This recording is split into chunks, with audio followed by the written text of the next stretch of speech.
A North Ogden family is getting stuck with the bill after sewage came flowing right into their basement. They're not at fault, but it's also not clear, according to the city, who is. News specialist Mike Anderson explains why. Yeah, Dini and Daniel, that's essentially the final answer the Payne family got from the North Ogden City Council here on Tuesday, and now they're left with tens of thousands of dollars in repairs.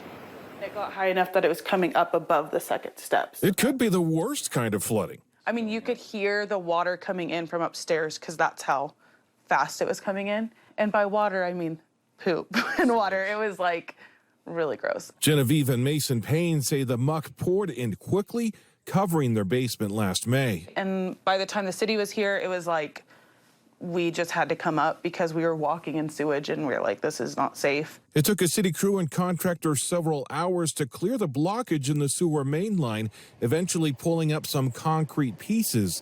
They were initially blamed on nearby construction, but the Paynes say they were told that the rocks came from multiple unknown sources, meaning no fault determined. Even the person from the city said that this is the worst that he's ever seen from one of these kind of situations. Yeah. The city initially did help with $5,000. The Paynes insurance covered twice that, but the total estimated costs of the damage and a rebuild of their basement is closer to $55,000.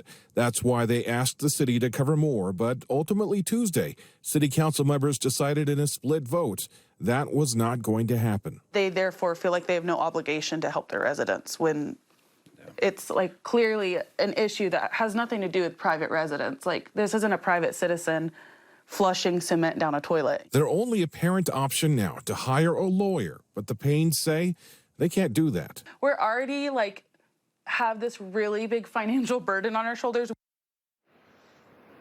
And the North Ogden City previously had an ordinance that allowed them to help in these no-fault type situations, but the council voted Tuesday to remove that provision, and among the reasons stated are that they want to be responsible with taxpayer dollars and that other surrounding cities just don't offer that kind of help. Deanie, back to you. Such a tough situation. You sure feel for them. Mike, thanks.